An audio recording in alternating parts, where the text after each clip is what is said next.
study at the University of Lyon in France that's actually calling dark energy and dark matter dark liquid.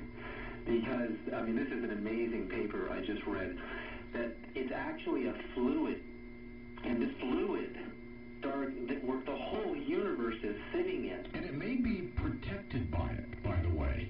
Yeah, just like, for example, water. What's really interesting is photons or light move slower through water than they do through air, right? Yep. They move slower through air mass just a little bit than they move through space. And you can slow light waves all the way down in an absolute zero Einstein boson condensate. So you can manipulate the speed with which light moves. So if the whole universe is a liquid, and Hubble, in the far ultraviolet, has verified that a lot of dark matter is just invisible or super high frequency hydrogen in the ultraviolet, then we are kind of sitting in a liquid, and that would explain why light travels so slow. But here's where it gets interesting. If dark matter and its opposite, they're not equal, when you compare expansion, the Hubble expanding universe against gravity, gravity is slightly weaker than expansion. So between those two pairs, you don't have an equal and opposite as well. You have a differential vibration between them. So how do you get zero-point energy to move even from dark energy and dark matter and make it physical? Well, my paper on differentials discovered mathematically that just like if you rub your two hands together in opposite directions, you create kind of a vortex or a vacuum in the space between them. These differentials are everywhere around us, from the quantum universe to the macro universe, and they're creating kind of a suction, a vortex suction that pulls and converts dark energy and dark matter into visible mass energy, which... Do you think we can travel this way as well, though, through this? Exactly. Through these harmonic codes, we can travel, and that's, again, what I believe could be happening in the pyramids. Now, of course, I'm very conservative. When you get a theory, you have to test it. Now, what's fun about having a lab is you can actually do some really fun experiments and see that this is happening. Now, to broadcast a message to the extraterrestrials, it's actually going to be fairly simple for me. I'm picking the Pleiades star system because I believe that's where the ETs were from the UFOs that visited me in 1968. After my experience with that craft, I suddenly, when I played hide-and-go-seek with my friends, I counted to 100 while they're all hiding, looking at that star system and not even knowing why. I've already done the math on that star system, and in its relationship to the observer, in quantum mechanics, there's something called the observer and the observed. That as you're looking at something, you're actually becoming energetically entangled with it. You see, and once you're entangled with something energetically in the quantum universe, and then you separate them at a distance, the communication is instantaneous. So all you have to know is the harmony of whatever you want to look at in the universe, anywhere you want to communicate or go, so that you can entangle yourself with its vibration.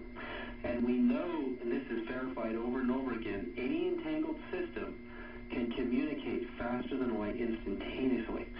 So I've done the math on the Pleiades star system, so I know the codes. And what's interesting, in the beginning I thought it was flawed. I thought there's no way you could do this, David, because in a three-dimensional space, 2 dimensions is height and width, so it's like a flat sheet of paper. When we look at any star system, we're seeing it kind of like a flat sheet of paper. We don't know if 7 stars are together, what their true distances from each other are, because some might be further back and some might be further forward from each other, for example. But then I realized that the observer, Earth, looking at the Pleiades, is a very unique harmonic ratio. No two places in the universe, when they look at the Pleiades, will ever see the exact ratio of the way those stars appear as we do.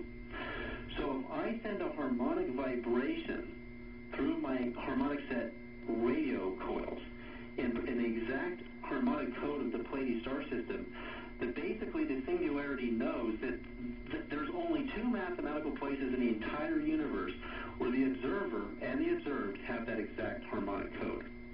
And that would be Earth looking at the Pleiades. Good job, David. Yeah. Good job. I mean, this is the work of a physicist, my friend. Well, years and years and years of, staring at the wall in meditation and then watching, photographs of the way particles move, all going back to my dream about the UFO, the counter-rotational fields. It turns out it's everywhere in nature, and that is the key to everything.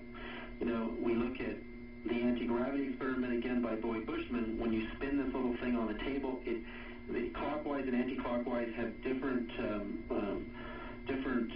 laws of energy. They're not equal, and between them you get an actual vibrational pattern, which is very clear in the experiment. So we know that anti-gravity would be decoded by knowing what that code is, and that's what I think these craft have done. Now, even further, and I presented this at the Laughlin UFO conference, I took photographs. Just about a week or so ago, right? Just over a week ago. Yeah. When I lectured on differentials to 600 people, and, you know, got a standing ovation, which was great. At the very end, I took photographs of UFOs, and some of which, because some of these UFOs from video frames shot by Jeff Willies in Phoenix, you could see through the UFO because the UFO was producing a lot of X-rays, and to the camera it became translucent. I could see the Tesla coils inside, and I could do the math and determine their harmonic codes. And when I did the math and I found I didn't get random crazy numbers, I got beautiful harmonic codes, I knew it was real. And then I also knew that over and over and over again with real photography of UFOs, you can see the indentations of the actual Tesla coils and their because you can see all their diameters. You can determine, and anyone who reads my book will know how to do this. You can determine their harmonic codes, and when you see beautiful, absolutely beautiful, infinity repeating numbers over and over again, you know you're looking at the real thing. You know that that's how they've been doing it all along. They have been building harmonic code generators that are in sets of 2s and 3s and so on. Well, you may pass them all up, David. Well, it's going to be the real fun comes in, you know, in actually, you know, building the experiments. So, you know, that's where this is all going next. Let's talk a little bit about stones in the moment we have before we go to calls next hour. Earlier, you talked about how they have an ability like a capacitor to keep, you know, almost like CDs and DVDs. Why has science not investigated this? Why? I guess they look at these things as rocks, right? Right. Well, it's really amazing that not very many people know that our bodies, you know, have electricity. We have positive and negative ions flowing through our nervous system. And why not a rock? I mean, the native Indians called the stones the history keepers, the energy keepers. We go back to Stonehenge, and in fact, Smithsonian Magazine last fall published an article that they found the skeletal remains of all these, you know, very sick and disabled people, realizing that they came to the stones to be healed by them. You know, how could a stone hold a healing vibration? And then you go back to the pyramids, and you go back to the philosopher's stone in alchemy, and you go back to the Bible, and you see the use. In fact, when you read the book of Revelation, you'll see the use of all of the sacred stones in there. And then you go to Islam, and you see the Kaaba in the big black tent. You know, just a black stone. Why is a stone so powerful? And the Tibetans actually stored profound spiritual vibrations in stone statues of Buddhas so beautifully that apparently if you touch one of these absolutely energized stone statues of a Buddha, you will have a spiritual experience. It will transmit energy directly into your body. And I know people who have had this experience. I mean, not just any Buddha statue, you know, very, very special ones. And so how is this possible? Well, it's scientifically, you know, and thanks to John Hutchison, who really helped me see this, and my friend Luke Gatto, I could see that, oh my God, you know, they have these Casimir plates in them, and the Casimir plates also produce differential harmonic codes, and that it's so easy to understand how they can store a charge. Do you think that Edward Leeds Scullin down there in Coral Castle in Florida during his day used something like this to move those huge chunks of rock when he built Coral Castle? Oh, absolutely. I mean, I think that whatever kind of quantum generator he used, whether it was sonic or static, there's no doubt that if you vibrate stones with the correct code, they'll become as light as feathers. And you just kind of like push them.